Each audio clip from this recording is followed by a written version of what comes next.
captain of the Northeastern, who, by the way, suffered a heart attack at sea earlier this month. The Bering Sea is merciless, but it turns out that the true danger of Deadliest Catch was never the ocean at all. For years, we watched in awe as fishermen stared death in the face. What? Yeah, Roger. They were heading up here. Riding out 40-foot swells and hauling in fortunes with frozen hands and fractured bones. But beyond the storms and cameras, something far more devastating was quietly pulling them under.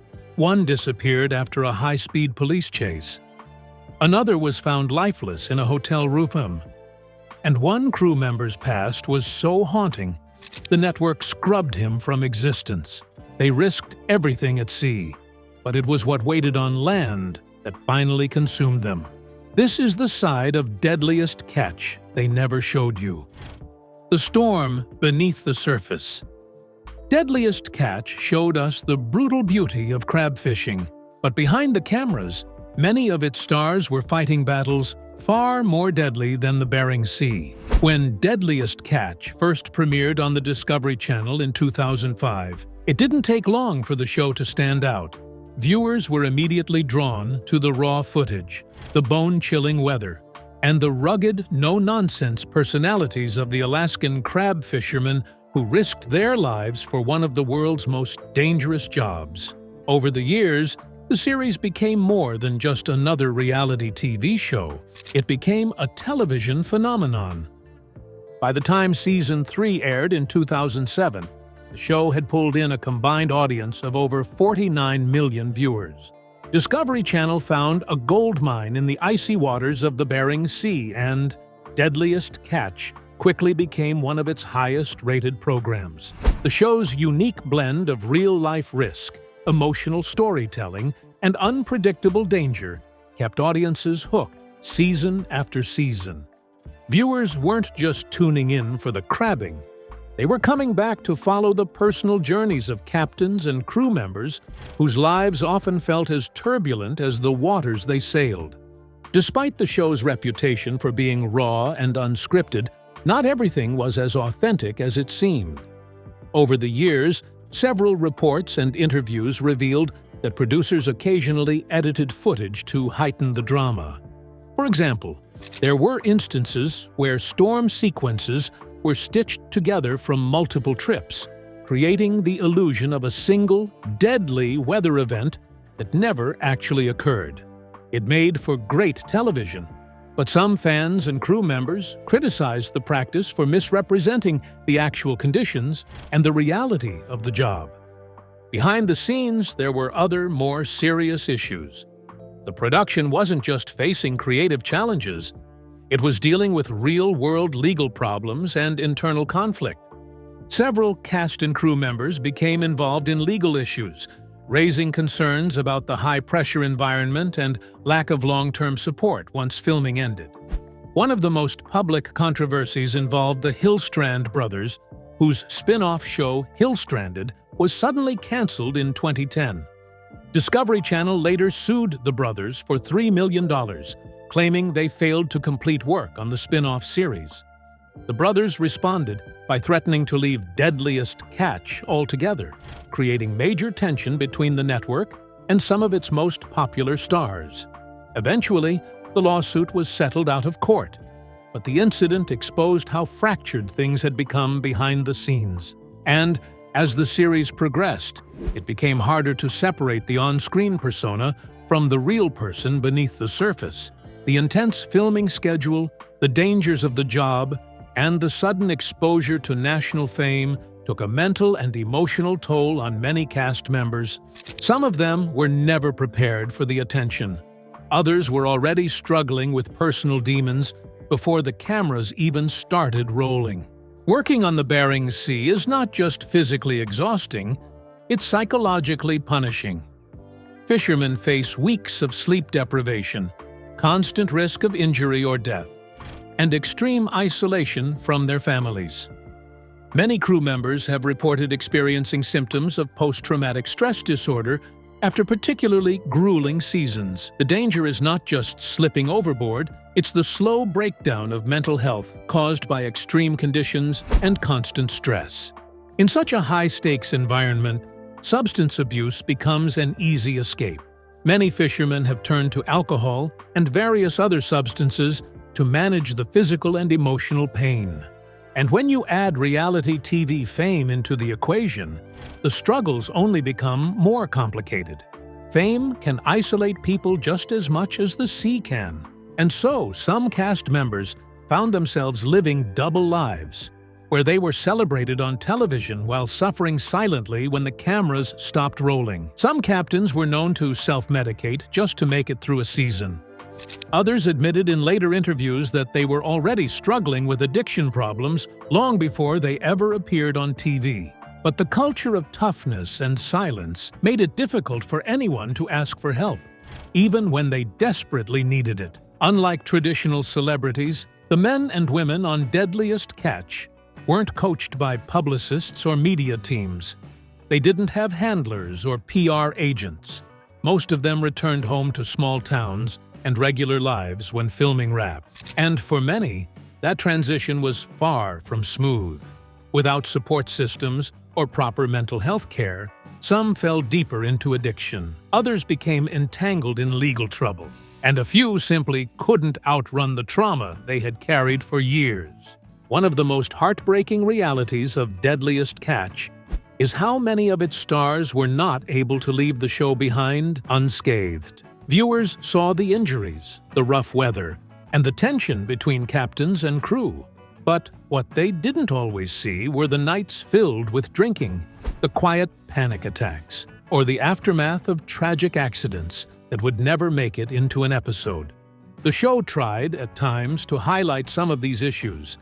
In later seasons, there were episodes that addressed addiction or touched on the emotional challenges of the job.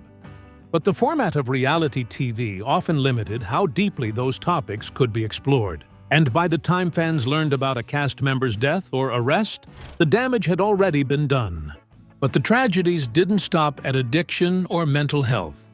Over the years, several cast members passed away, some suddenly, some under mysterious or painful circumstances. In nearly every case, the reaction from fans was shock and sadness. But for those who had worked alongside these men, the losses were personal, and they were often the result of years of accumulated damage that no amount of fame could heal. And unfortunately, one of the most beloved and heartbreaking figures in the show's history was met with this tragic reality: Phil Harris. Phil wasn't just a captain. He was the soul of the vessel and the anchor of the series. But even the strongest among them can be taken down by something they never saw coming. When audiences think of Deadliest Catch, Captain Phil Harris is one of the first names that comes to mind. With his gruff voice, quick wit, and unwavering dedication to his crew and sons, Phil wasn't just another fisherman. He was a natural storyteller, a father figure, and for many fans, the beating heart of the entire series. As captain of the Cornelia Marie, Phil brought more than just experience to the job. He brought charisma, emotion, and a deep connection with viewers. He didn't hide his flaws. He indulged in unhealthy habits, had a sharp temper, and lived life on the edge. But that made him even more relatable. He was just all about doing the work, leading his crew through some of the most dangerous conditions imaginable. Phil's role on the show wasn't about playing a character. It was about showing up every day, leading with grit, and raising two sons, Josh and Jake, who followed him into the same brutal line of work. The dynamic between the three of them was raw, real, and deeply human. And when tensions flared, as they often did, it only made the bond more powerful. But in Season 6, everything changed. While offloading crab in St. Paul Island, Alaska, Phil suffered a massive stroke. He was rushed to the hospital, and for a brief moment, it seemed like he might pull through. Cameras were rolling during the ordeal, and although the production team gave the family space, The unfolding crisis was later aired in what became one of the most emotional arcs in reality TV history. Phil passed away on February 9th, 2010, at the age of 53. But his death didn't just shake the Cornelia Marie, it devastated fans around the world. Viewers who had watched him fight storms, raise his kids, and survive countless close calls suddenly had to confront the loss of someone they felt they knew. It wasn't just a tragic ending, it was a reminder that even the toughest men in the Bering Sea were not invincible.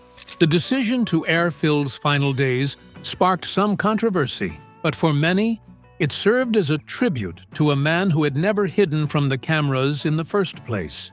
His story, from start to finish, was one of strength and vulnerability. And even after his death, Phil's legacy continued through his sons. Josh and Jake Harris both returned to the Cornelia Marie in the years that followed, determined to carry on what their father started. But honoring Phil's legacy wasn't easy, especially with the weight of public expectation, personal grief, and the harsh realities of the fishing industry pressing down on them. But sadly, Phil wouldn't be the only fan favorite whose life took a tragic turn. Nick Mlashen. Nick was loved by fans for his sharp instincts, relentless work ethic, and quick sense of humor. But most people didn't realize that beneath the deck, he was quietly fighting a storm that couldn't be seen on camera, and one he couldn't outrun. For years, Nick Mlashen was a familiar face aboard the Summer Bay, rising through the ranks to become a respected deck boss. Appearing in 78 episodes of Deadliest Catch, Nick was seen as one of the hardest working men on the water. His sharp leadership, sarcastic charm, and ability to keep things moving in high-stress moments made him a favorite among both the crew and fans. But while Nick was helping guide others through the dangers of the Bering Sea, he was struggling with dangers of his own: addiction. The pressures of commercial fishing are intense. Long hours, extreme cold, the constant threat of injury or death, and prolonged time away from family. For some, the only way to cope with the physical and emotional weight is through substances. Nick later admitted that his addiction had reached a breaking point. He was drinking a half-gallon of vodka per day and other substances between his shifts. By 2017, his struggles had escalated to the point that producers had to intervene. He was suspended from the show, and many fans noticed his sudden absence during that period. But what wasn't fully visible on screen was just how serious his condition had become, and how close he had come to losing everything. Nick eventually entered rehab, and for a time it looked like he had turned a corner. He eventually opened up about his battle with addiction, becoming an outspoken voice for recovery. In an interview he said, "To say I was lost would be an understatement. I was broken and soulless. I was living without any hope of happiness. All I wanted was to stay loaded. Every bit of happiness stripped away by a powerful, cunning, and baffling disease." But his willingness to speak publicly gave hope to many others, silently struggling with similar issues. For a while, his story seemed like it might become one of redemption.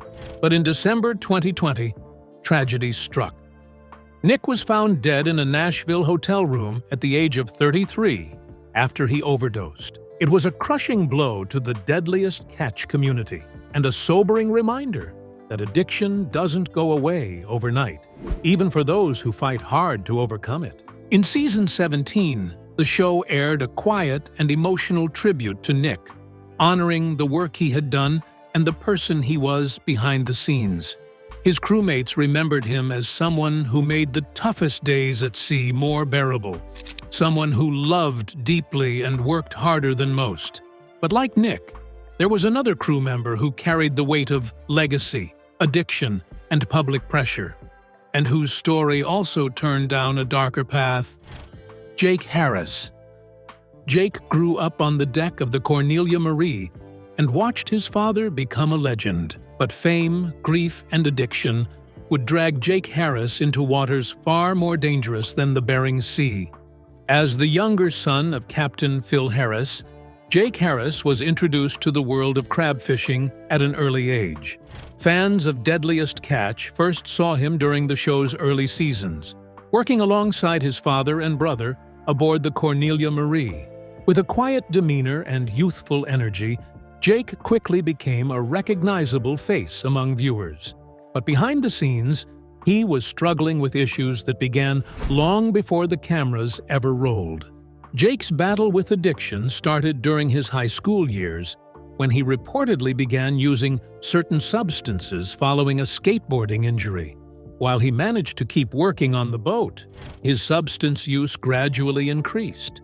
And when his father, Phil, suffered a fatal stroke during filming in 2010, Jake's life began to spiral. Phil's death hit Jake hard. The loss wasn't just personal, it was public and shared with millions of viewers. For someone already battling addiction, that kind of trauma became a tipping point. Jake's emotional state worsened, and his substance use intensified in the months and years that followed.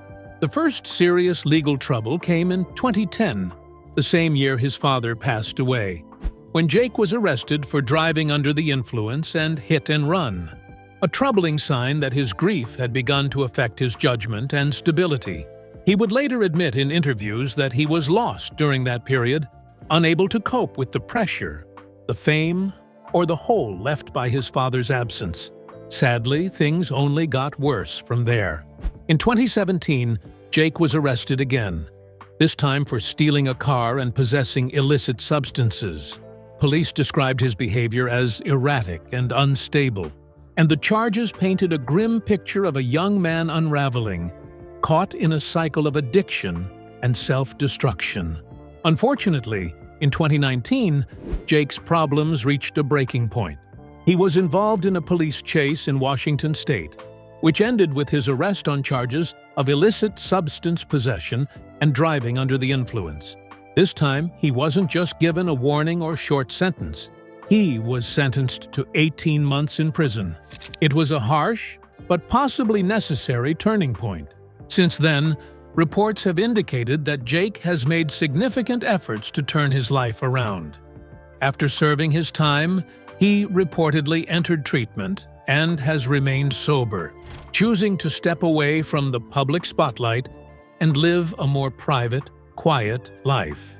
While he hasn't returned to Deadliest Catch, his absence speaks volumes. Sometimes the bravest thing a person can do is walk away and start over. And while Jake stepped away from the spotlight, his older brother made the opposite choice, leaning in deeper, for better or worse. Josh Harris. Josh stepped up to carry on his father's legacy and became one of the show's most recognizable captains. But a disturbing truth from the past would ultimately bring everything to a halt. As the older son of Phil Harris, Josh Harris grew up in the shadow of the Cornelia Marie. After Phil's death in 2010, many fans saw Josh as the natural heir to the captain's chair and someone who could keep the boat running and the legacy alive.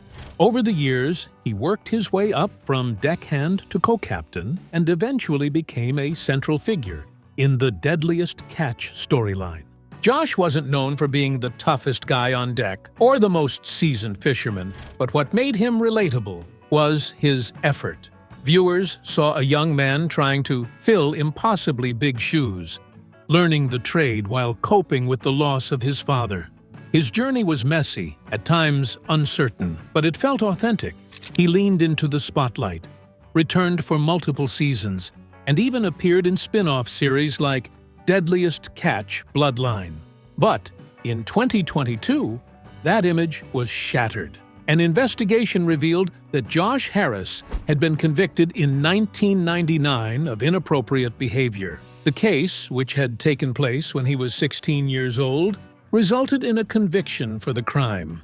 He reportedly served 9 months in juvenile detention and was placed under community supervision after his release. For years, this part of Josh's history remained largely unknown to the public. But when the court documents resurfaced, the reaction was swift and intense. Fans who had followed Josh for over a decade were stunned. Many expressed disbelief, anger, and a sense of betrayal, especially given the trust and emotional connection they had built with him over the years on screen. Discovery Channel immediately cut all ties with Josh. He was removed from all future episodes, and production on a spin-off series involving him was cancelled. The network also made it clear that they were unaware of the full extent of his criminal history when hiring him. As of 2022, Josh has not returned to television, and Discovery has kept a firm stance on the matter. The fallout was significant, especially because it raised broader questions about background checks, accountability, and the responsibility networks have when elevating real people into public roles. For many longtime viewers, the incident tarnished not just Josh's image, but a key chapter in the show's history. Josh had once been positioned as a symbol of resilience, a son carrying on his father's name through storms and setbacks. But that narrative came to an end once the truth came to light. But Josh wasn't the only cast member whose off-screen life raised eyebrows and alarm bells.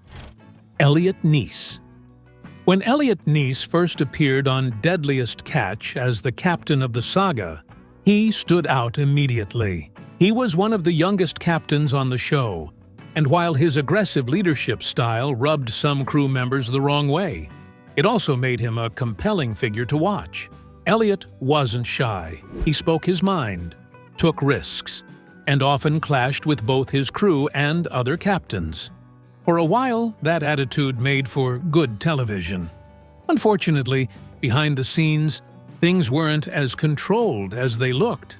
As the seasons went on, Elliot's erratic behavior and unpredictable decision-making became harder to ignore.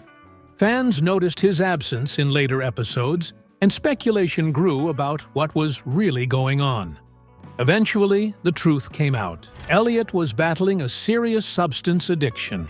In 2015, he voluntarily entered rehab, stepping away from the show and the fishing world altogether. At the time, he acknowledged that his addiction had taken over his life and that he needed help. For a while, it seemed like he was on a better path. By 2017, Elliot publicly celebrated 90 days of sobriety, and fans hoped it was a sign of a full recovery. But the peace didn't last. In 2019, Elliot Nys was arrested on illicit substance trafficking charges after being found in possession of certain substances and over $80,000 in cash. According to court records, the arrest wasn't a simple possession case.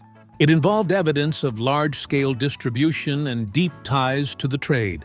And it marked a significant fall from grace for someone who had once commanded his own vessel on national television. The legal consequences were severe. After multiple violations and court proceedings, Elliot was sentenced to federal prison in 2022. For fans who remembered his earlier days as a bold young captain, the news was hard to reconcile. He'd gone from running one of the fleet's most talked-about boats to serving time for serious crimes. But Elliot's story didn't end there. After serving his sentence, he was released in 2024. Since then, there have been reports, though not officially confirmed by Discovery, that he has returned to commercial fishing in some capacity. Whether it's a full comeback or a quiet return to life on the water remains to be seen. What's clear is that Elliot's path has been one of extreme highs and devastating lows. Unsurprisingly, Elliot's wasn't the only sudden exit from the show, and the next one came not from controversy, but from something no one saw coming. Tony Lara. When the Cornelia Marie needed stability, Tony Lara stepped in without hesitation.